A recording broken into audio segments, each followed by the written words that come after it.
Hello दोस्तों, एक ही classes में आपका स्वागत है। एनसीईआरटी ज्योग्राफी की सीरीज़ में आज हम क्लास 7 का चैप्टर 3 करेंगे, जो है हमारी बदलती पृथ्वी। इस सीरीज़ में हम एनसीईआरटी को इस तरह से पढ़ रहे हैं कि हमें कोई नोट्स ना बनाना पड़े और इन्हीं वीडियो से हमारा रिवीजन भी हो सके। यदि आपने लास्ट लेक्चर नहीं देखा है तो लिंक डिस्क्रिप्शन में है, उसे देख लीजिएगा। और अगर आप लोगों को वीडियो पसंद आ रहे हैं तो please like, share and subscribe करें। आइए शुरू करते हैं चैप्टर नंबर 3, हमारी बदलती पृथ्वी।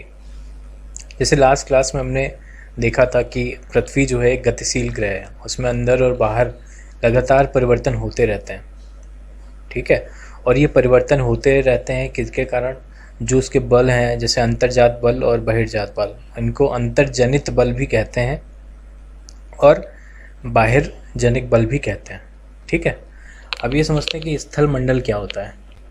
ठीक, जैसे कि लास्ट क्लास में हमने पृथ्वी का स्ट्रक्चर पढ़ा था, तो इस स्ट्रक्चर में जैसे ये हमारा केंद्र है पृथ्वी का, और ये हमारा कोर हो गया, और यहाँ तक ये मेंटल हो गया, और ये भूपर्पटी हो गई। ठीक, तो भूपर्पटी से जो सतह है उससे लेके जो 100 किलोमीटर की जो डेप्थ होती है, ठीक, इस डेप्थ को बोलते हैं स्थल मंडल।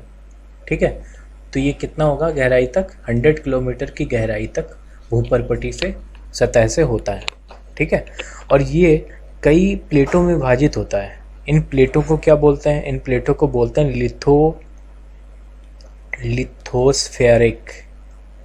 Lithospheric plate. ठीक है, मैं इंग्लिश इसलिए लिख रहा हूँ क्योंकि कई बार क्या होता है कि हमारा जो एक्चुअल पेपर होता है उसमें हिंदी और इंग्लिश ट्रांसलेशन में बहुत सारी गलतियाँ होती हैं। ठीक है, तो अगर हमें इंग्लिश टर्म पता हो तो हम उसको अच्छे से इंटरप्रेट कर पाएंगे। ठीक है, आपको ये जानकर, इसमें लिखा हुआ है, आपको ये जानकर आश्चर्य होगा कि ये जो प्लेट्स होती हैं, प्लेट्स क्या होता है कि एमएम में, जैसे मान लो सपोज फ्यू एमएम, अब कितना एक्यूरेटली तो पता नहीं, मतलब बहुत ही कम 1 mm के आसपास पर ईयर में चेंजेस होते हैं। ठीक है, एक साल में 1 mm चेंजेस इसमें हो रहे हैं, और इतनी धीमी गति से वो लगातार चलती रहती हैं, और प्रत्येक वर्ष केवल कुछ mm के लगभग इसमें चेंजेस होते रहते हैं। ठीक है, और ये होते क्यों हैं? तो पृथ्वी के अंदर जो पिघला हुआ जो मैग्मा होता है, मैग्मा के मूवमेंट की वजह से ये प्लेटें गतिशील होती हैं। ठीक, अब थोड़ा सा देख लेते हैं, वैसे ये एडवांस क्लासेस में पढ़ेंगे आगे। प्लेट्स क्या होती हैं? प्लेट्स जैसे एक प्लेट ये हो गई, एक प्लेट ये हो गई। ठीक है, ये बिल्कुल ऐसे जैसे मैंने रेक्टेंगल बना दी ऐसे होती नहीं है, ये रैंडम प्लेटें होती हैं, कुछ छोटी होती हैं, कुछ बड़ी होती हैं, और इनका कोई ऐसा फिक्स आकार नहीं होता। कोई ऐसे भी हो सकता है, कोई ऐसी भी हो सकती है। ठीक है, अलग अलग आकार की छोटी और बड़ी प्लेट्स होती हैं। लगभग 7 जो हैं बड़ी प्लेट्स हैं और कुछ छोटी प्लेट्स हैं। ठीक है, अब देखो, जैसे कि मान लो सपोज़ कि एक प्लेट है, तो ये प्लेट जब नीचे की तरफ मूव कर रही है, ये प्लेट जब ऊपर की तरफ मूव कर रही है, तो इसमें क्या होगा कि जब ये आपस में रगड़ेंगी तो यहाँ पर घर्षण होगा, उससे भूकंप और अर्थक्वेक आ सकता है। ठीक है, अब एक मोमेंट तो ये हो गया प्लेट का, एक मोमेंट होगा जैसे ये एक प्लेट है और एक प्लेट ये है, तो ये प्लेट जब दोनों प्लेट एक दूसरे की तरफ आती हैं तो इसको बोलते हैं अभिसारी। ठीक, तो अभिसारी में क्या होगा? इन दोनों प्लेट में एक प्लेट या तो दूसरी प्लेट के लिए नीचे चली जाएगी, जैसे इसको हम बोलेंगे प्लेट 1, इसको बोले प्लेट 2। ठीक, तो ये प्लेट 1, प्लेट 2, प्लेट 2 जो है प्लेट 1 के नीचे चली गई। अगर मान लो ये ना हुआ तो क्या होगा? प्लेट 1 जो है प्लेट 2 के नीचे जाएगी, और ये क्यों जाएगी? ये डिपेंड करता है इन प्लेट के डेंसिटी पर, घनत्व पर। ठीक है, जो भारी होती है वो नीचे चली जाएगी, जो हल्की होगी वो ऊपर आ जाएगी। ठीक, तो ये प्लेट 1 नीचे गई और प्लेट 2 ऊपर। ठीक है, इससे क्या होगा कि ये जब नीचे जाती है तो यहाँ पर भी मेल्ट होती है। ठीक है, जैसे गर्त बनता है, यहाँ पर गर्त बना, गर्त बनने के बाद जब नीचे प्लेट जाएगी तो यहाँ पर भी मेल्ट होगी। मेल्ट होने के बाद जो मैग्मा है फिर ऊपर की तरफ भागता है। ठीक, तो ऊपर की तरफ भागता है, तब फिर यहाँ पर पर्वत, पठार और इन सब के निर्माण होते हैं। तो एक हो गया अभिसारी, दूसरी हो गई अपसारी। अपसारी में क्या होगा? ये दोनों एक दूसरे से अपोजिट डायरेक्शन में बहती हैं, मतलब फ्लो उसका होता है। ठीक है, तो ये होगा कौन सा? ये कौन सा फोर्स होगा? ये होगा तनावकारी, और ये होगा संपीडनात्मक। ठीक है, इसमें एक दूसरे करीब आ रही हैं तो संपीडन हो रहा है, इसमें तनाव बन रहा है। ठीक है, अब एक ये समझते हैं कि जैसे ये एक अर्थ का सरफेस है और यहाँ पर ये ऐसे प्लेट्स हैं। तो एक प्लेट ये हो गई, एक प्लेट ये हो गई नीचे वाली, ठीक है, इस तरह से एक प्लेट हो गई। अब जैसे इसमें ये बोला गया है कि मेंटल से धाराएं बनती हैं, ठीक, मैग्मा की, ऐसे करके, और फिर इधर एक। तो यहाँ पर जैसे मैग्मा यहाँ से ऊपर उठा, यहाँ गया, इधर से इस तरफ आया, इधर से इस तरफ आया, इधर से इस तरफ आया, यहाँ से ये गया, ये गया, ये गया, और यहाँ पर भी नीचे आ रहा है, इधर भी नीचे जा रहा है, तो यहाँ पर ऊपर उठेगा, इधर ऊपर उठेगा। तो ये प्रक्रिया चलती रहती है, एक सेल फॉर्मेशन होता है, ठीक है। अब इसमें क्या हो रहा है कि जैसे ये लावा ऊपर बढ़ता है तो यहाँ पर ये चीज़ें कमज़ोर करता है। कमज़ोर करने के बाद क्या होता है कि यहाँ पर जो एक होता है ना, प्लास्टिक होता है, एक इलास्टिक। जैसे प्लास्टिक मजबूत होती है, हम उसको हाथ मारते तो टूट जाती है। तो जब किसी चीज़ को गर्म करते करते करते उसकी इलास्टिसिटी ख़त्म हो जाती है तो एक प्लास्टिक की वहाँ पर फीलिंग आती है, मतलब वो प्लास्टिक जैसा मटेरियल हो जाता है, बिल्कुल ब्रिटल हो गया, अब जैसे ही मारेंगे वो टूट जाएगा। तो यहाँ पर क्या होता है, ये इसको पतला करता जाता है, पतला करता जाएगा, करता जाएगा, करता जाने के बाद फिर यहाँ पर जो दरार क्रिएट हो जाती है, उस क्रिएट होने के बाद फिर यहाँ पर हल्का सा मैग्मा भरेगा। उसके बाद फिर ये इसको एक दूसरे की तरफ अलग करेगा, जैसे कि ये साइकिल हो रही है, ठीक। और यहाँ पर क्या होगा, इसको एक दूसरे के ऊपर चढ़ा देगा, ठीक है, क्योंकि यहाँ पर एक दूसरे से एक दूसरे की और प्लेटों को मूवमेंट करेगा, यहाँ पर एक दूसरे के विपरीत मूवमेंट करेगा। तो इस तरह से चीज़ें होती हैं। अब ये मैग्मा, ये सेल क्यों होता है, सेल क्यों बनता है और कैसे बनता है, हम उसका फीलिंग थोड़ा सा लेंगे। क्या होता है कि जैसे मान लो कि हम लोग एक बर्तन लिए, बर्तन में थोड़ा सा हमने पानी भर दिया, पानी भरने के बाद उसमें अगर हम कोई एक कागज़ की एक गोली डाल दिए और यहाँ पर उसको गर्म कर दिया, तो जब गर्म करेंगे तो क्या होगा, नीचे वाली जो सतह है, नीचे वाली सतह यहाँ से गर्म होगा पानी, और पानी होने के बाद ये ऊपर उठेगा, जो समवैनी करंट बनता है पानी में, ये यहाँ से ऊपर उठा। ऊपर उठने के बाद फिर इधर से ऊपर जो ठंडा है, ठंडा पानी है, वो उसके तरफ से नीचे जाएगा। जो ठंडा पानी भारी होता है तो वो नीचे बैठेगा, गर्म पानी, उसके मॉलिक्यूल्स की डिस्टेंस बढ़ जाती है तो वो हल्के होंगे, तो वो ऊपर की तरफ उठते हैं।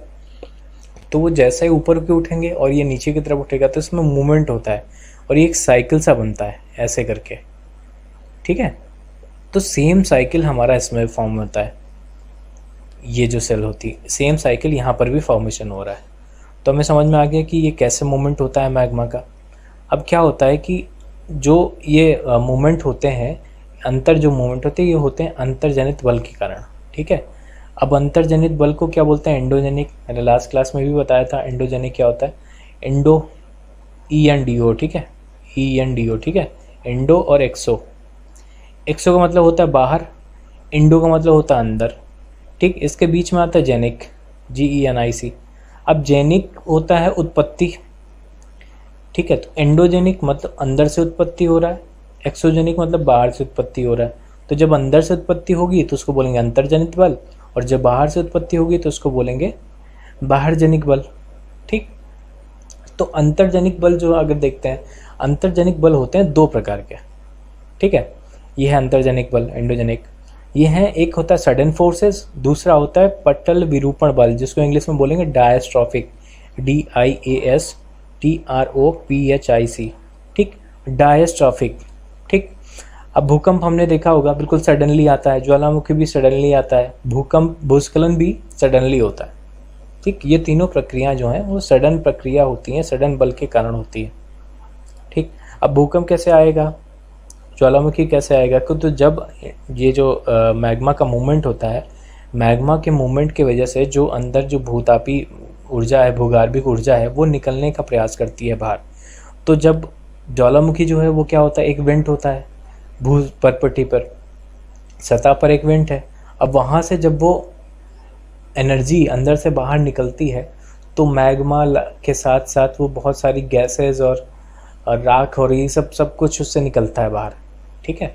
तो बहुत विस्फोटक तरीके से वो बाहर निकलती है सडनली, तो उसको ज्वालामुखी कहते हैं। भूकंप में क्या होता है कि भूकंप की एनर्जी में क्या होता है, अभी आगे एग्जांपल देंगे कि हम कैसे वो फील होता है, उसका हमें समझ में आएगा, ठीक है। पटल विरूपण बल देखते हैं। पटल विरूपण बल क्या होता है कि इसमें पटल, जैसे मान लो ये, जैसे सपोज एक पेपर है, ठीक, पेपर को अगर हम सिकोड़ेंगे तो ऐसे इसमें ऐसे करके सिकोड़ दिया हमने, उसको हाथ से पकड़ के ऐसे मोड़ दिया, इधर से इस तरफ करके इधर से इधर बल किया, तो हमने ये पेपर को फोल्ड कर दिया, तो इसमें ऐसे करके ऐसे बन गया ये पेपर। अब क्या हो रहा है कि ये जो चेंजेस हो रहे हैं ये बहुत धीरे धीरे हजारों करोड़ों वर्षों की प्रक्रिया के कारण चेंज होते हैं, ठीक है। इन्हीं प्रक्रियाओं के कारण हमारा हिमालय बना है, और इन्हीं प्रक्रियाओं के कारण और सारे हिमालय के तरह और भी वलित पर्वत इन्हीं प्रक्रियाओं के द्वारा निर्मित हुए हैं, ठीक है। अब जैसे कहा जाता है कि हिमालय की जो एवरेस्ट चोटी है अभी भी उसमें इंक्रीमेंट हो रहा है, अभी भी उसकी हाइट बढ़ रही है, तो इसका मतलब ये है कि अभी भी उसमें पटल विरूपण बल कार्यरत है, ठीक है। अब समझते हैं कि बाहर जनित बल क्या होता है। तो बाहर जनित बल क्या होता है, वो होता है अपर्दन और निक्षेपण, ठीक। अपर्दन इरोजन और डिपोजिशन, ये दो चीज़ें हैं इसकी, ठीक है, बाहर जनित बल में।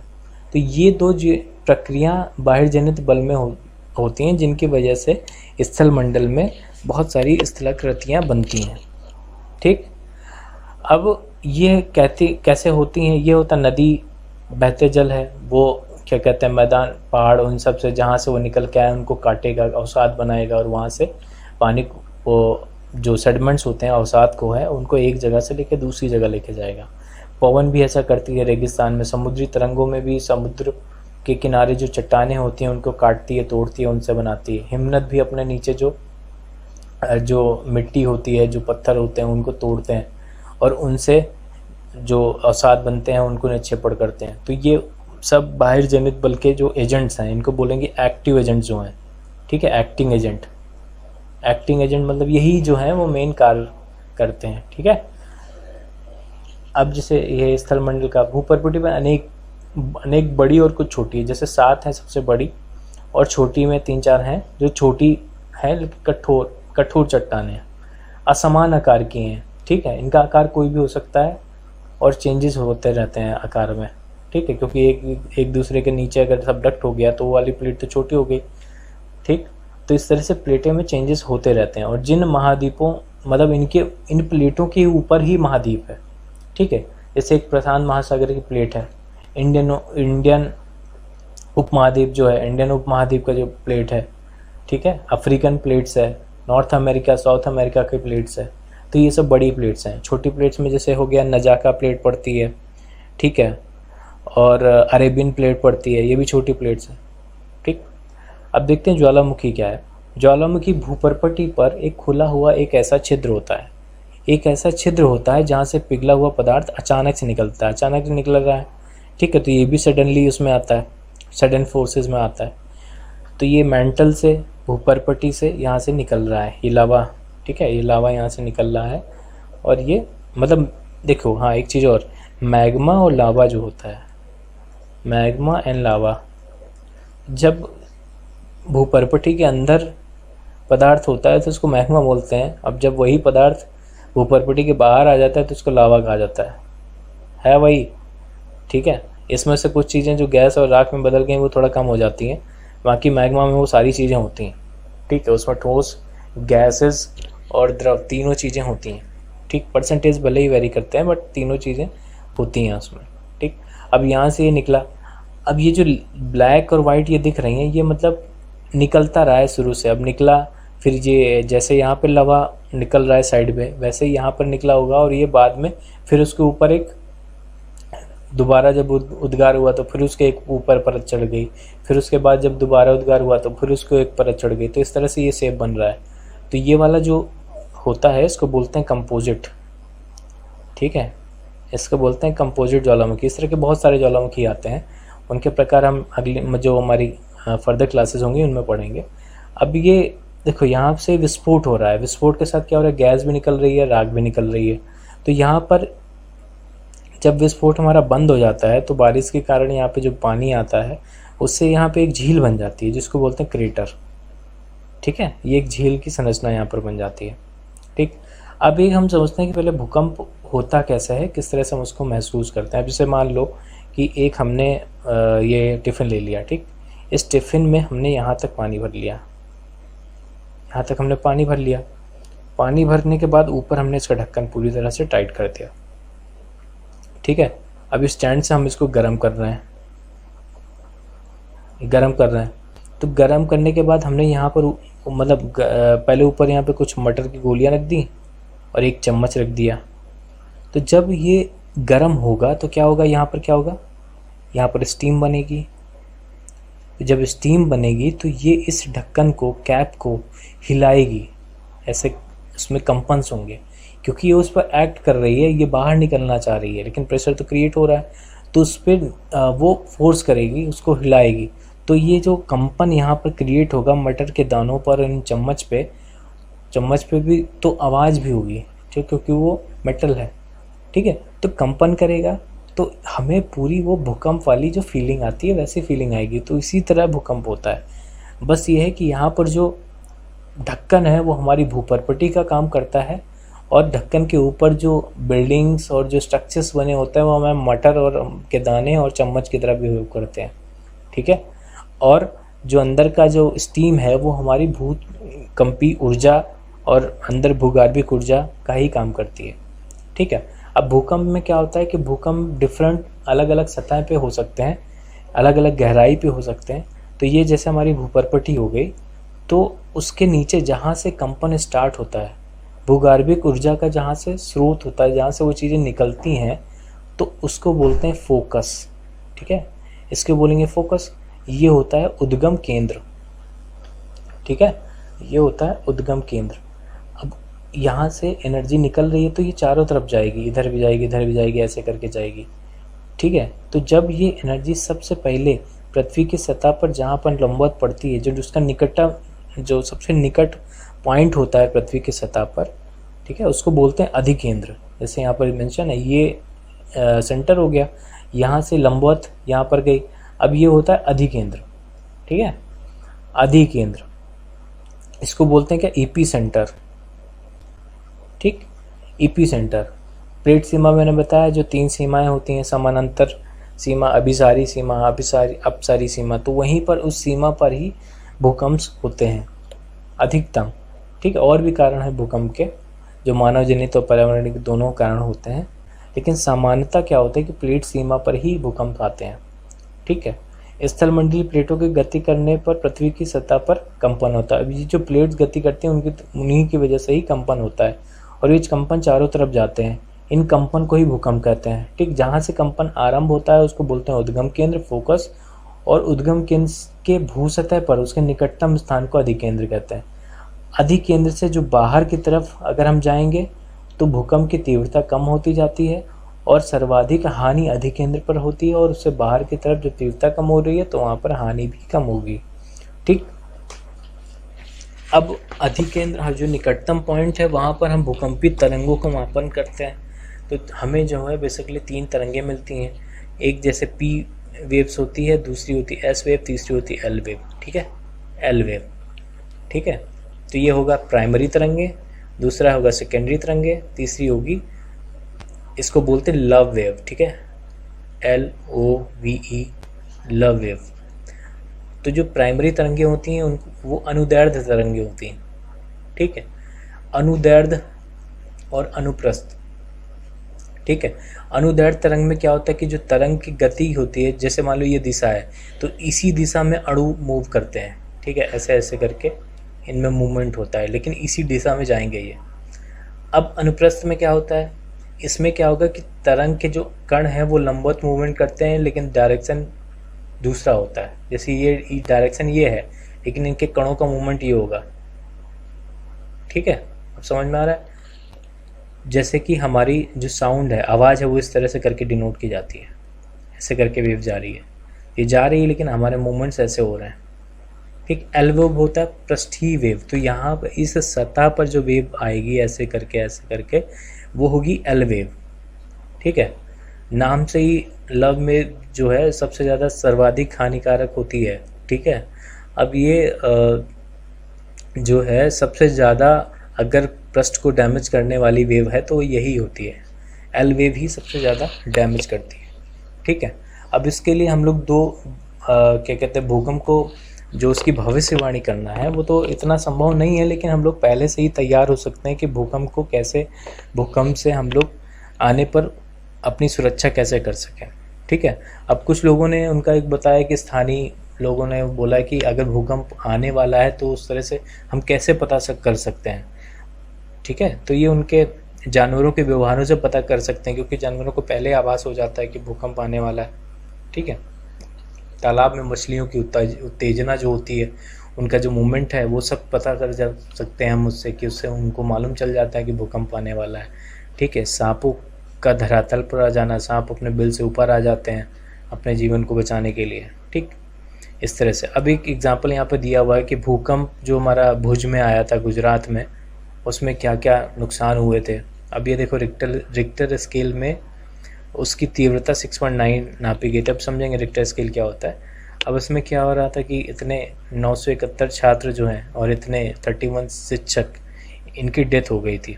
ठीक है, स्कूल में दिन का समय आया था, क्लास चल रही थी, तभी भूकंप आया। तो अब इसमें हम लोगों को अपनी कमियां पता चली कि हम लोग पहले से तैयार नहीं थे, नहीं तो इतना नुकसान नहीं होता। ठीक, अब देखिए भूकंप का मापन कैसे करते हैं। तो इसके लिए एक यंत्र यूज होता है जिसको बोलते हैं भूकंप लेखी, इंग्लिश में इसको बोलते हैं सिस्मोग्राफ। ठीक, अब भूकंप जो है 2 स्केल पे नापा जाता है। एक होता है रिक्टर स्केल, दूसरा होता है मर्केली स्केल। ठीक है, मर्केली स्केल के बारे में यहाँ नहीं दिया हुआ है, दूसरा होता है मर्केली स्केल, यहाँ लिख देता हूँ मैं। ठीक है,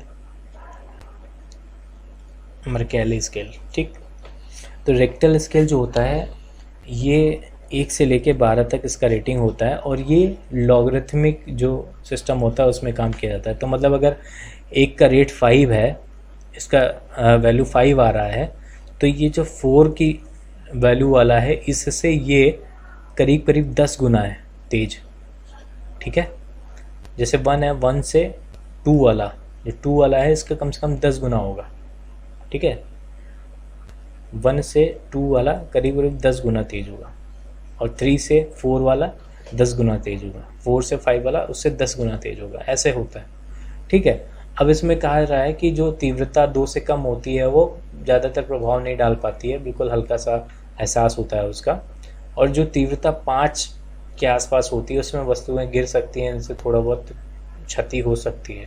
लेकिन 6 व इससे अधिक वाले बहुत शक्तिशाली माने जाते हैं, और 7 और उससे अधिक और भी ज़्यादा शक्तिशाली, विनाशक कहा जा सकता है उनको। ठीक है, अब इसमें एक चीज़ ये है कि इसको तीव्रता बोला गया है। तो तीव्रता, यही मैं बोल रहा था कि हिंदी और इंग्लिश में थोड़ा सा डिफरेंसेस है। यहाँ पर तीव्रता नहीं, इसको बोलते हैं मैग्नीट्यूड। ठीक है, इसको मैग्नीट्यूड बोलेंगे। मैग्नीट्यूड का मतलब क्या है कि हमारा जो क्वांटिटी है एनर्जी की, जो स्रोत है वहाँ से कितनी क्वांटिटी में एनर्जी निकली है उसको बोलेंगे मैग्नीट्यूड। तो रिक्टर स्केल जो है मैग्नीट्यूड नापता है। ठीक है, तीव्रता नापता है मर्केली। ठीक है, तीव्रता इसको बोलते हैं इंटेंसिटी। ठीक है, मर्केली जो है वो तीव्रता नापता है, ना कि रिक्टर स्केल। ठीक है, अब इसमें जो मर्केली वाला है, ये जो इंटेंसिटी का क्या मतलब है? इंटेंसिटी का मतलब ये है कि कितना डैमेज भूकंप ने किया है वो मेजरमेंट करता है। अब इसमें भी बहुत सारे फैक्टर्स पे करता है कि हाँ बिल्डिंग कैसी थी, वो स्थान कैसा है, ठीक है, पहाड़ी है कि मैदानी इलाका है। तो इन सब फैक्टर्स पे डिपेंड करता है कि कितना डैमेज हुआ है।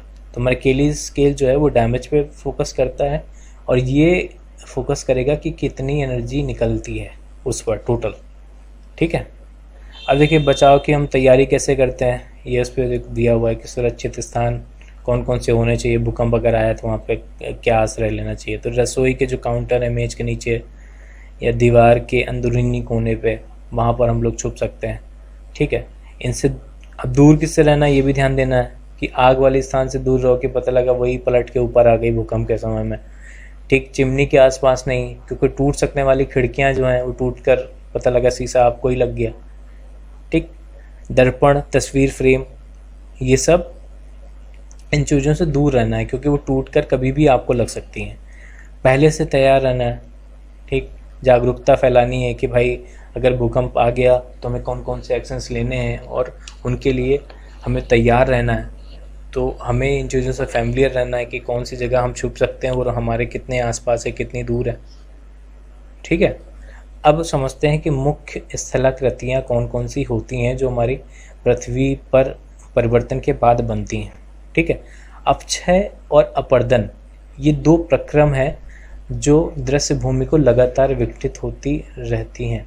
ठीक है, जिनके द्वारा इन प्रक्रम होता प्रोसेस। ठीक है, इन प्रोसेस के द्वारा लगातार दृश्य भूमि मतलब लैंडस्केप भी बोलते हैं। ठीक है, ये लगातार इनमें परिवर्तन होते रहते हैं। तो अवक्षय क्या है? अवक्षय है वेदरिंग, WEATHERING वेदरिंग। और अपर्दन क्या है? इरोजन। ठीक है, इरोजन। तो वेदरिंग क्या है? वेदरिंग 3 तरह से होती है वेदरिंग। ठीक है, मतलब बेसिक 3 तरह से, और भी तरीके हैं इनके। तो एक को बोलते हैं भौतिक, दूसरा हो गया रासायनिक, तीसरा हो गया जैविक। ये 3 तरह की वेदरिंग है। ठीक है, भौतिक वेदरिंग जैसे सपोज मान लो कि हमारा राजस्थान इलाके में कोई चट्टान है।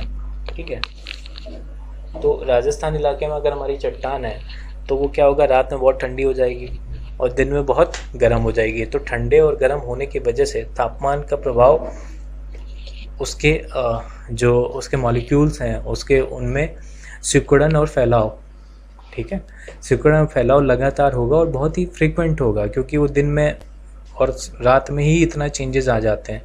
ठीक, जिसके कारण वो डैमेज हो जाएंगी और टूटकर अपने ही स्थान पर। ठीक है, जैसे ये चट्टान है, ये टूटकर अपने ही स्थान पर ऐसे आ जाएगी। ठीक, पहले ऐसे थी, उसके बाद टूट के इस तरह से फॉर्म में जब आ गई, तो ये इसको बोलेंगे अवसाद। और ये है मतलब भौतिक वेदरिंग हुई है इसकी, तो चट्टान टूट के वहीं गिर गई। अब रासायनिक वेदरिंग को समझते हैं। रासायनिक वेदरिंग में क्या होता है कि जैसे मान लो कोई चट्टान जो मतलब कोई सेल है जिसमें बहुत सारे खनिज हैं जो किसी केमिकल से रिएक्ट करते हैं या वाटर से रिएक्ट करते हैं। ठीक है, या ऑक्सीजन से रिएक्ट करते हैं। तो जैसे वाटर से कोई रिएक्ट करने वाली चूना की चट्टान है, तो उसमें क्या होगा कि जब बारिश होगी या पानी उसमें जाएगा तो चट्टान में जो चूना वाला भाग है वो पानी से रिएक्ट करके उस प्लेस को खाली कर देगा, तो वो खोखली हो जाएगी चट्टान अंदर से। तो जब चट्टान खोखली हो जाएगी तो उसमें और जल्दी डैमेज होकर वो भी टूट के उस अपने ही स्थान पर टूट जाएगी। ठीक है, तो वो रासायनिक वेदरिंग हो गई। जैविक वेदरिंग में क्या होता है, जब बायोलॉजिकली एक्टिविटी से या फिर कोई जीव या जंतु जो है वो जीव जंतु जो है वो मतलब अपने हाथों से, अपनी एक्टिविटीज़ से, अपने पैरों से या दांतों से या कहीं से भी वो उसको किसी चट्टान को या ज़मीन को डैमेज कर रहा है या खोद रहा है। ठीक है, तो उससे जैसे चूहे ऐसा करते हैं, तो उससे जो अपर्दन होता है, उससे जो चीज़ें टूटती हैं, तो वो कहलाता है हमारा जैविक वेदरिंग।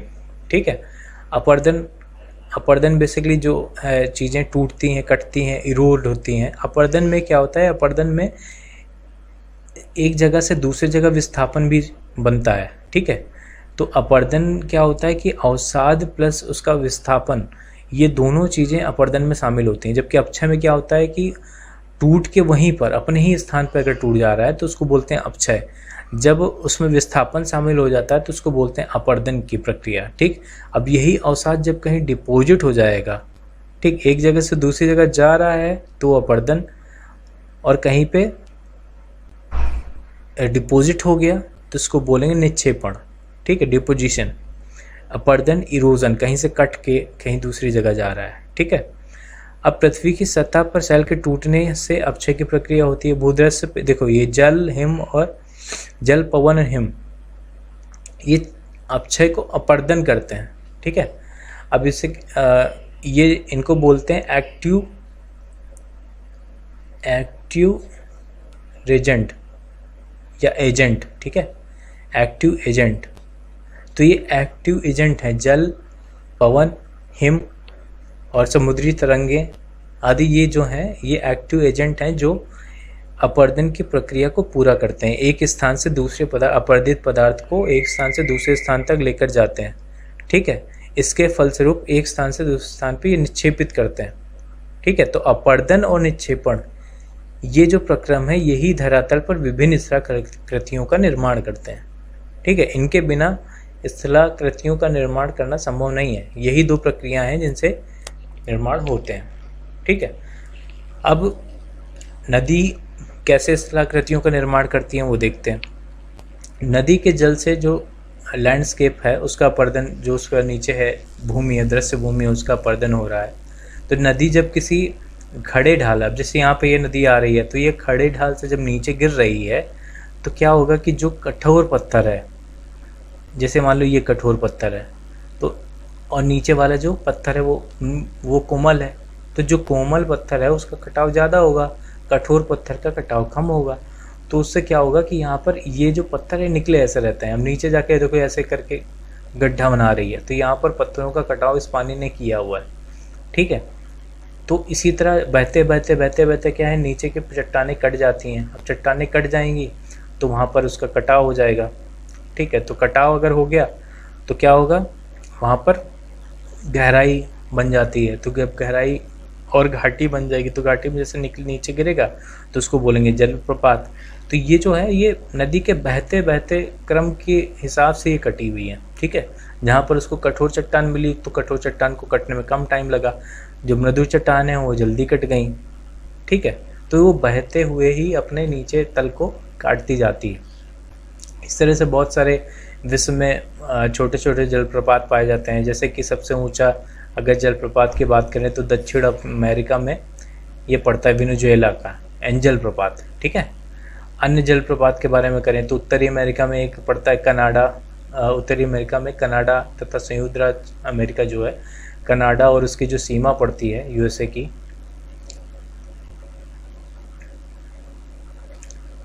ये जो यहाँ पे सीमा पड़ती है यहाँ पर पड़ता है, से सीमा पड़ी तो यहाँ पर पड़ता है नियाग्रा फॉल्स। ठीक, अफ्रीका में जाम्बिया और जिम्बाब्वे की सीमा पर पड़ता है विक्टोरिया झील जो हमारा अफ्रीका है। ये यहाँ पर जैसे यहाँ पर विक्टोरिया जलप्रपात फॉर्म बनता है। ठीक, अब देखो जब नदी मैदानी भाग में जाती है, मैदानी भाग में प्रवेश करी तो उसमें क्या होगा कि मोड़दार मार्ग में बहने लगती है। जब मोड़दार मार्ग में बहने लगेगी तो उसको बोलते हैं क्या, विसर्प। अब जैसे ये मुड़ रही है, ठीक है, ऐसे करके कट रही है तो क्या हो रहा है, यहाँ पर ये कटाव कर रही है। जो ब्लैक पॉइंट हमें दिख रहे हैं यहाँ पर ये क्या कर रही है, अपरदन कर रही है।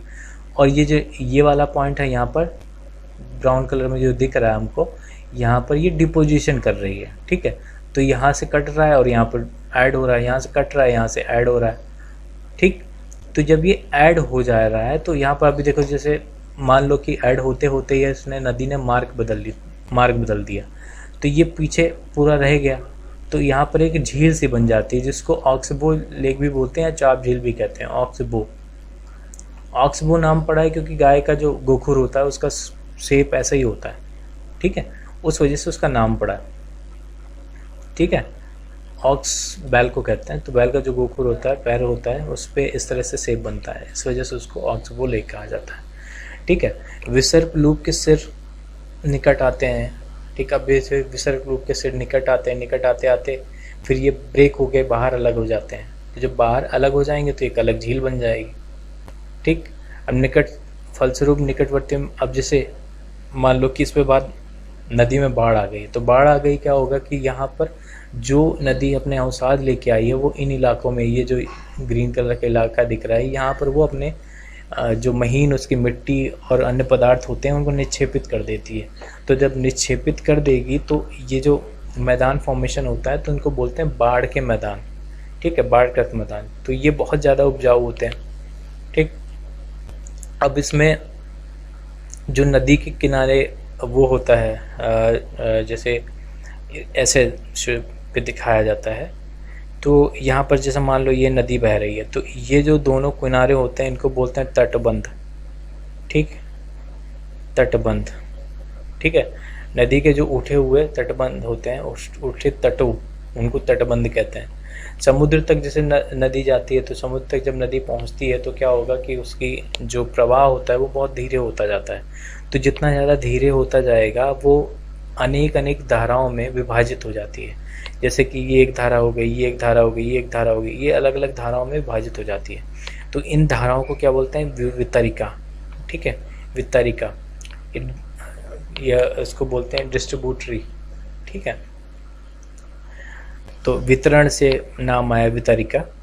ठीक है, यहाँ नदी इतनी धीमी हो जाती है। अब जब नदी बहुत धीमी हो जाएगी तो जितने उसके जो अवसाद वो लेके आई है, तो अवसाद लेके आने पे क्या होगा कि वो उसको डिपॉजिट करना स्टार्ट कर देती है। तो जैसे ये नदी, ये वितरिका है, ये वितरिका है, तो इनके बीच में ये एक डिपोजिशन हो गया, और इन दोनों के बीच में एक डिपोजिशन हो गया, इन दोनों के बीच में एक डिपोजिशन हो गया। तो जब ये पूरा डिपोजिशन इकट्ठा माना जाता है तो इनको पूरा फुल मिलाकर, सभी को मिलाकर इसको डेल्टा कहते हैं। ठीक, सभी मुहाने को बुलाकर इनको मुहाना कहेंगे। जो प्रत्येक वितरिका जो है, ये मुहाना है, ये मुहाना, ये मुहाना है। तो ये मुहाने जो सभी मुहाने में अवसाद जो आते हैं, अवसादों को मिलाकर उनको बोलेंगे डेल्टा। ठीक है, तो जो हमारी नदी है वो क्या क्या बना रही है? नदी हमारी बना रही है जलप्रपात बना रही है, विसर्प बना रही है, और बाढ़कृत मैदान बना रही है, और तटबंध बना रही है। ठीक, तो ये सब बनाती है। तो तटबंध को देख लेते हैं इंग्लिश में क्या कहते हैं। इसको कहते हैं लेवीज। ठीक है, ये इसको फ्लैट प्लेन बोलेंगे। ठीक है, विसर्प को बोलते हैं मिएंडर, इसको बोलते हैं मिएंडर। ठीक है, जलप्रपात को पता ही होगा, वाटरफॉल बोलते हैं।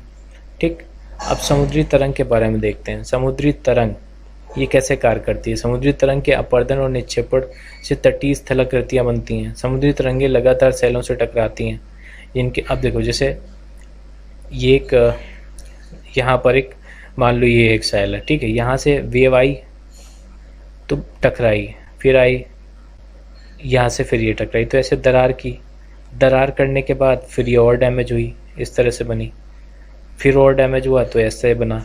तो इस तरह से जब बनेगा तो इसको बोलेंगे समुद्री केव। ये अंदर ऐसे केव वाली फीलिंग आती है, इस तरह से हो जाती है। ठीक है, ये इधर बना हुआ है सब। ठीक है, स्टोन पूरा बना हुआ है, लेकिन यहाँ पर इतने तोड़ दिया ऐसे, तो ये हो गया केव। ठीक, जब यही आकृति इस तरह से रह जाए, ये पूरा आर पार देखने लगे, मतलब इस पॉइंट से लेके पूरा उस तरफ से चला गया, आपको केवल छत मिल रही है, साइड वाला मतलब नीचे वाली सारी चीज़ें ख़त्म हो गई हैं, और बैक साइड वाला पूरा ख़त्म हो गया। मतलब यहाँ से आप उस किनारे तक पानी से ही जा सकते हो। तो इसको बोलते हैं तटीय महराब। ठीक है, तटीय महराब। ठीक है, इनको इंग्लिश में बोलेंगे, क्या बोलेंगे? इसको बोलेंगे आर्कीज, ARCHES। ठीक है, सी आर्कीज। ठीक, इसको केव है, गुफा है, केव बोलेंगे। अब क्या हो गया, जिसमें मान लो कि और लगातार कटाव चलता रहा, तो कटाव कटने में क्या हो गया, इसकी जो छत है वो भी टूट गई, छत भी कट गई। छत कट गई तो वो इस तरह से दिखने लगता है, खड़ा खड़ा केवल। तो जब खड़ा खड़ा एक साइड पे दिखने लगा, जैसे मान लो कि यहाँ से ये क्रैक हो गया तो पूरा अलग हो गया ऊपर वाला पोर्शन, तो ये इस तरह से हो जाएगा। ठीक, तो इसको बोलेंगे क्या? स्टैक। ठीक है, ये स्टैक हो गया। अब स्टैक हमने देख लिया। अब देखो समुद्री जल के ऊपर लगभग ऊर्ध्व खड़े हुए भाग। ठीक है, अब जैसे हम लोगों ने बहुत सारे मूवीज़ वगैरह में देखा होगा कि ये इस तरह से बने हुए हैं। ठीक, पूरा ऐसे बिल्कुल वर्टिकली खड़ा हुआ है ऐसे करके, और यहाँ समुद्र आ रहा है, लहरें आ रही हैं ऐसे और इसको काट रही हैं। यहाँ पे बिल्कुल ऐसा वर्टिकली है कि यहाँ पर बिल्कुल स्टीप सा जो स्लोप आता है, तो इसको बोला जाता है समुद्री भृगु। ठीक है, इसको समुद्री भृगु क्या बोलते हैं? क्लिफ। ठीक है, इसको बोलते हैं सी क्लिफ। ठीक है, इंग्लिश में बोलेंगे भृगु। ठीक है, ऊंचे सैली तटों। ठीक है, तो जितना उसका मुलायम चट्टान थी उतना उसने काट दिया और कठोर चट्टानों को वो नहीं काट पा रहा है, तो वो उतनी ही वर्टिकल खड़ी रह जाती हैं, जिनको बोलते हैं समुद्री भृगु। ठीक है, समुद्री तरंगे। अब जो जो हमारे अवसाद बनते हैं, अवसाद बनने के बाद क्या होता है कि जो तरंगे हैं उनको किनारों पे फैला देती हैं। ठीक, तो किनारों पे फैलाने पे क्या होता है कि हमारे बीच बन जाते हैं। ठीक है, पुलिन जिनको बोलते हैं, ये बीच होता है समुद्र के किनारे जो बनते हैं जहाँ हम लोग घूमने वूमने जाते हैं। तो वहाँ पर जो बालू और रेत ये सब आती है वो समुद्री तरंगों के किनारे के कारण आती है, जो कि अवसाद होते हैं उन्हीं चट्टानों के।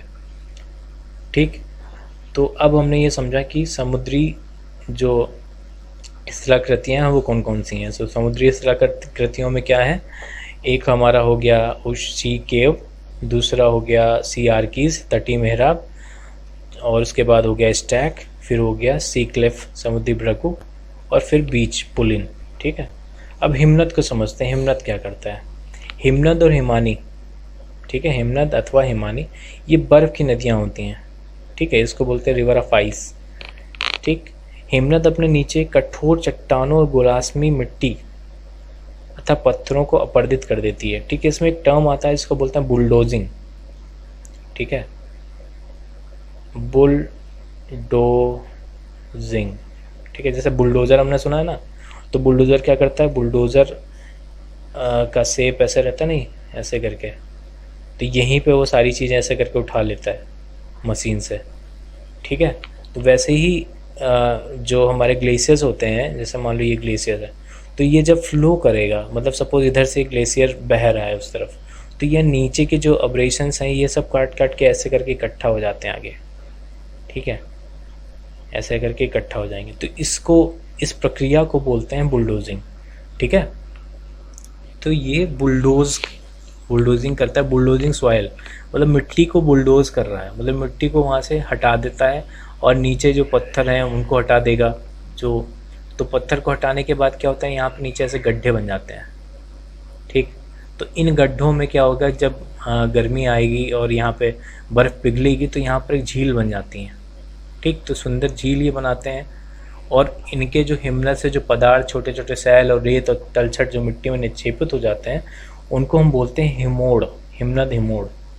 ठीक है, जैसे कि हम लोगों ने नाम सुना होगा करेवाज का। ठीक है, JNK में, तो वो हिमोड़ है एक, जिसको इंग्लिश में बोलेंगे मोरैन। क्या बोलेंगे, मोरैन। ठीक, ये होता है हिमोड़, ग्लेशियल मोरैन।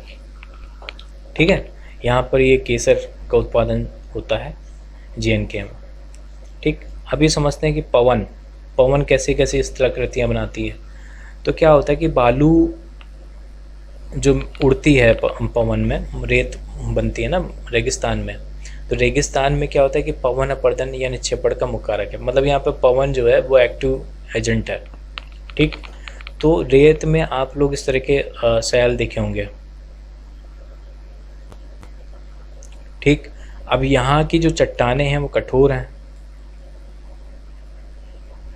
यहाँ की चट्टानें कोमल हैं। तो क्या होता है कि नीचे की चट्टानों में कटाव ज़्यादा हो जाता है और ऊपर की चट्टानों में कटाव कम होता है। तो इस तरह से छत्रक सैल बनते हैं। ठीक है, छत्रक सैल इनको बोलते हैं, क्या बोलते हैं, छत्रक, इसको बोलते हैं मशरूम रॉक्स। ठीक है, जैसे मशरूम नहीं दिखता, आपने देखा होगा मशरूम पर, तो मशरूम जैसे रॉक बन जाते हैं। ठीक, तो ये रेत, इसको थोड़ा सा देख लेते हैं। पवन सेल ऊपरी भाग के अपेक्षा निचले भाग को आसानी से काट देती है। ठीक है, इसको ज़्यादा नहीं अच्छे से काट पाती, नीचे वाले भाग को अच्छे से काट देती है। तो उससे क्या होगा कि आधार संकीर्ण और विस्तृत हो जाएगा, इसका जो बेस हो जाता है वो संकीर्ण हो जाता है। अब एक और चीज़ देखो, पवन चलने के साथ क्या होता है, रेत जो है उड़ती है, एक स्थान से दूसरे स्थान तक जाती है। जैसा मान लो कि यहाँ रेत है, अब रेत जो है जितनी महीन और हल्की होगी उतना दूर तक जाएगा। ठीक है, तो बालू कण जो है जितने महीन और हल्के होते हैं उतने दूर तक जाते हैं। तो जब ज़्यादा दूर तक जाएंगे तो वो एक लोएस बनाते हैं, लोएस। ठीक है, लोएस की स्पेलिंग है LOESS। ठीक है, लोएस के मैदान चीन में आपने सुने होंगे, लोएस के मैदान चीन में बहुत सारे पाए जाते हैं। तो वो क्या करते हैं, रेत को बहुत दूर तक फैला देते हैं। तो जब दूर तक फैला देते हैं तो उसको लोएस कहते हैं। ठीक है, और जब रेत के कण जो हैं भारी होते हैं तो वो वैसे मतलब रेत के कण जब भारी होते हैं तो इस तरह का शेप बनाते हैं रेगिस्तान में, ऐसे करके। तो इसको बोलते हैं बालू टिब्बा, मतलब बालू का एक टीला सा बना देते हैं वो, छोटी सी पहाड़ी रेत गिरकर। ठीक है, तो पवन क्या क्या बना रही है? पवन एक बना रही है मशरूम रॉक बना रही है, दूसरा क्या बना रही है? बालू का जो टिब्बा बना रही है, सैंडून्स बना रही है, इसको सैंडून्स बोलते हैं। और तीसरा लोएस बना रही है। ठीक, ये तीन जो है पवन निर्माण करती है। ठीक है, अब ये क्वेश्चन जो हैं ये अपने आप कर सकते हैं, क्योंकि मैंने बहुत डिटेल में इसको बताया है। और अगर आपको नहीं आ रहा है या नहीं समझ में आ रहा है तो आप इस वीडियो को दोबारा देख सकते हैं। ठीक है, अब ये देख रहे हैं कि इसमें से कौन सी समुद्री तरंग की विशेषता नहीं है। तो तरंग, जो समुद्री तरंग थी उसकी विशेषता हमने देखी थी कि वो गुफा बना रही थी। ठीक है, तटीय मेहराब बना रही थी, और क्या बना रही थी? स्टैग बना रही थी, क्लिफ बना रही थी। ठीक है, बीचेस भी बना रही थी। ठीक, सैल नहीं बना रही थी, तो ये नहीं होगा। किनारा मतलब बीचेस। ठीक है, गुफा बना रही। अब देखो, हिमनद की निक्षेपण, निक्षेपण मतलब डिपोजिशन वाला बताना है। तो पुलिन कहाँ से बनता है? पुलिन बनता है समुद्री तरंग से, बाढ़ बनता है रिवर से, तो हिमोड़ बनेगा निक्षेपण एक्टिविटी से। ठीक है, पृथ्वी की आकस्मिक गतियों के कारण। ठीक है, जो पृथ्वी की आकस्मिक गति पूछ रहा है, तो आकस्मिक गति कौन सी? ज्वालामुखी है। ठीक है, वलन है, वलन ज्वालामुखी। वलन कौन सा? वलन है डायस्ट्रॉफिक। ठीक है, जो क्या कहते हैं, पटल विरूपण वाला जो फोर्स था वो है वलन। ठीक है, डायस्ट्रॉफिक, जैसे हिमालय बना है। बाढ़कृत मैदान, ये रिवर से बनते हैं, ये भी धीरे धीरे करके बनते हैं। और ये तो वो हो गया एक्सोजोनिक का पार्ट हो गया। तो सबसे पहले आकस्मिक है, आकस्मिक तो एंडोजेनिक होना चाहिए। एंडोजेनिक में भी दो पार्ट हैं, एक है हमारा सडन फोर्सेस वाला और दूसरा है हमारा डायस्ट्रॉफिक। सडन वाले में हमारा ये ज्वालामुखी आंसर हो जाएगा। ठीक, छत्रक शैलें कहाँ मिल जाएंगी? अभी हमने पढ़ा, ये मिलती हैं रेगिस्तान में। कौन बनाता है? पवन बनाती है। ठीक है, क्योंकि वही वहाँ का एक्टिंग एजेंट है। चाप झील कहाँ बनेगी? नदी घाटी में बनेगी। ठीक, अब देखिए यहाँ पर, ये देखिए जैसे ऑप्शन है छत्रक शैल। छत्रक शैल कहाँ बनेगा? स्तंभों को मिलाकर सही जोड़े बनाने हैं। ठीक, विसर्प कहाँ बनेगी? विसर्प बनेगी नदियों में। पुलिन बनेंगे कहाँ? पुलिन बनेंगे समुद्री तट पे। हिमनद, बर्फ़ की नदियाँ। बालू के टिब्बे, बालू के टिब्बे कहाँ गिनेंगे? रेगिस्तान में। भूकंप क्या होगा? पृथ्वी का कंपन। जलप्रपात, जलप्रपात कहाँ होगा? कठोर संस्तर सैल। ठीक है, कठोर संस्तर सैल पे जलप्रपात आते हैं। ठीक है, तो इस तरह से ये चैप्टर समाप्त होता है। धन्यवाद।